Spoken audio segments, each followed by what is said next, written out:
Here's a hard truth that most leaders never hear. You might be listening, but your team does not feel heard. And when they don't feel heard, it's going to affect their performance. How do I know this? Well, most leaders that I work with think they're good listeners. In fact, they don't think they struggle as much in this area as they actually do.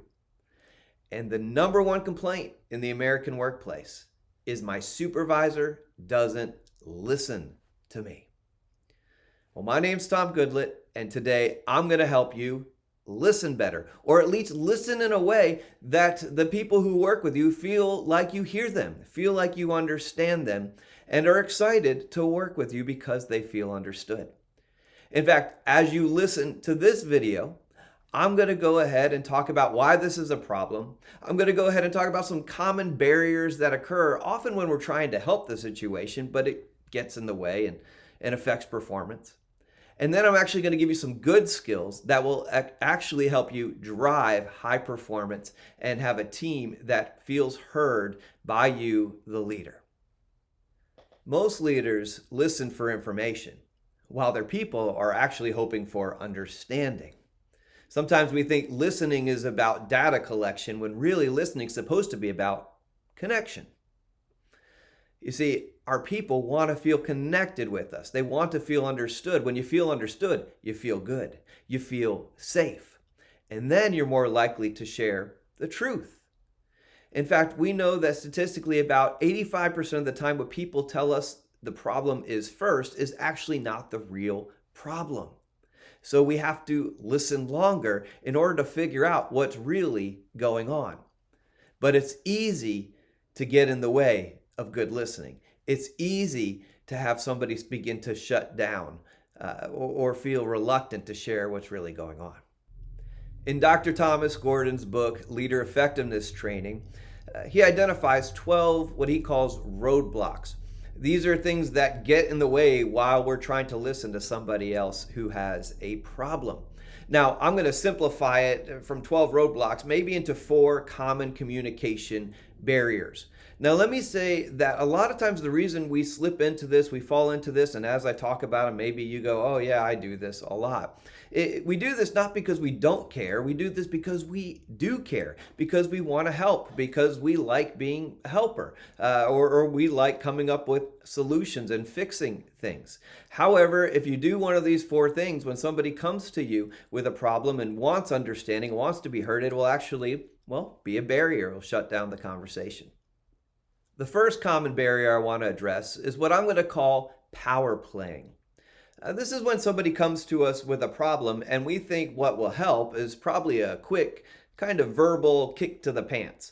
Something like, hey, well, you better get on that, or I hope you figure it out, or good luck with that, or sometimes it'll lead to threats or warnings, things like, hey, if you don't figure that out soon, then I'm not going to be able to promote you. Or pressure's on. If we don't get that sale, then you can, just don't ask me for those next vacation days. Basically, these are just forceful ways to try to, sometimes we think, inspire people to go ahead and quickly solve their problem. And we think we're helping by doing that when really we're just shutting down the conversation and adding more pressure to a situation where they already feel stress and pressure and don't know what to do. A second common communication barrier is what I'm going to call positive spinning. This is when somebody comes to us with a problem and really wants us to listen, but instead what we start doing is reassuring them, telling them it's going to be okay, telling them it's going to work out. Maybe we even give them compliments and we say, you're smart, I'm sure you'll figure it out. Or, you always seem to find a way, and I'm sure you'll solve this in no time. The problem with this is a lot of times the person, as we're trying to reassure them and really help them feel better about it, they don't feel better about it. They feel unheard. They feel like we're not listening, like we're not getting it, or we're not sensing the weight of what they're going through. And sometimes it feels a little belittling to them. A third barrier that can, hinder our listening is prejudging. This is when we use, somebody comes to us with a problem, we use this as an opportunity to kind of say, I told you so, or this is what you get when you don't prepare enough. This is, well, I'll just be honest. This never really feels good when you're on the other end of it. It feels like a critique. It feels like judgment. A lot of times people come to us with problems and things where they're looking for that connection. They're looking to not feel alone in the situation. And this is when we use this as an opportunity of kind of some mild abuse in a way. And they feel even more lonely in their situation if we critique them, if we tell them they should have known better, or use this as a teaching opportunity. They're not really ready to learn in that moment. And so really we're just kind of kicking them while they're already down. The last common communication barrier I want to address is problem solving. And I would say this is probably a really common one. Because often when somebody comes to us and wants to share something they're experiencing, obviously a problem, we want to fix it. And we want to fix it fast. There's so many problems that happen when we put on our cape and try to be somebody else's hero. For one, they don't really want us to be the hero in that moment. They want to become the hero. And part of that process is going to require somebody else who understands what they're going through, can help them walk through it and really gain new perspective. And so people don't want us to problem solve. When we problem solve or fix it too fast, well, a couple things happen.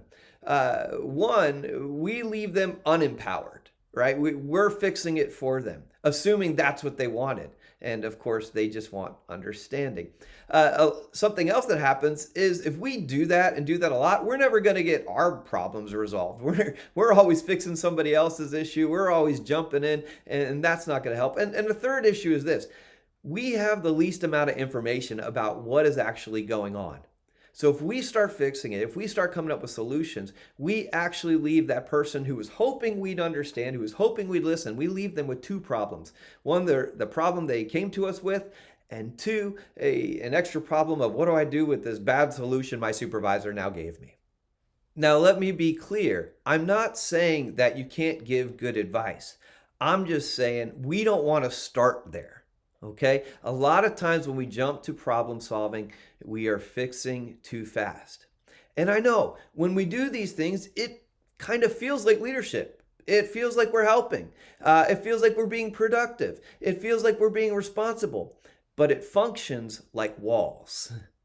If we do these 4 barriers, it will shut down the conversation. It will actually slow up things from getting resolved. So if we don't want to put up walls and barriers, what do? All right, well, here's the solution. Have this in your head. Listen first. Listen first. Don't jump to the barriers. I know they're tempting. Just listen first. And we're going to go even beyond that. In fact, there's a great skill called active listening. You see, active listening is a way that we listen so that the other person gets that we get them. That we get them. In fact, when you active listen, you're going to reflect back to a person what you think they're saying. And really, you're breaking it down in 2 parts. You're reflecting back what they are thinking and also what they are feeling. You see, active listening could sound something like this. It seems like you're frustrated with your upcoming task. What I hear you saying is you're confused about what took place in that meeting. You see, active listening is where we show our curiosity, kind of throwing back to them, here's my best guess at what you just said. Or you can even say, let me see if I'm listening well. All right, you're telling me you're frustrated with what Jim did over there in the email thread. It can be something as simple as that. And your curiosity is going to it's going to lead to confirmation. In other words, they're going to clarify, oh, yeah, that's it. I am frustrated with Jim. Or maybe I'm not so frustrated as I am annoyed. Maybe that's not how I'm feeling. I'm feeling more annoyed. Or maybe it's not really with Jim in that email thread. It's kind of how this whole project's being led. Either way, you'll get that clarity of what's going on, or a confirmation that sure enough, that is what I'm thinking and that is what I'm feeling. But either way, in that process, the other person allows you to know that they feel understood. Allows you to know that, okay, you're getting it, or let me help you get it a little clearer. But either way, they're feeling understood in that moment. And when we feel understood, we feel good. Sometimes we think if we take the time to reflect back what somebody's feeling and thinking, that's going to, well, lengthen the conversation or take up more time. The reality is it's going to bring about clarity. So often taking the time to reflect back and active listen to what somebody is thinking and feeling will actually save us time in the long run. It's a way more efficient way to communicate. And where the other person, well, they feel understood and you're getting what's actually going on, and then you can actually do something with that, maybe even resolve it together. But that understanding has to take place. And of course, as people feel more understood, they're going to share you the truth. They're going to unwrap those details. You're going to go beyond that 85% of the time. What people tell you first is not the real problem. You'll get past that to the real problem and help people get to a better place. So the goal is to listen first. Avoid those barriers, listen first, use that active listening skill so that people feel understood. And when they feel understood, they feel good and their performance goes up. They like who they work for, they like who they work with, they like the kind of work they're doing, and they feel like problem solvers, they feel productive, they feel positive, and everybody wins. This is your skill, leader. This is your skill to implement. When somebody gives you the opportunity for you to listen to them, avoid the barriers, listen first, use that active listening, and then watch the magic happen. If you've enjoyed the content of this video, feel free to share it with somebody else. You can subscribe to our YouTube channel. If you want to contact us, reach out to us at twopennyconsulting.com. That's TWO pennyconsulting.com. There's a link you can click to contact us, and we can talk about how we can help you listen better and build those skills, and not just help you do it, but help other people that you work with do it as well. We hope you have a great day. God bless.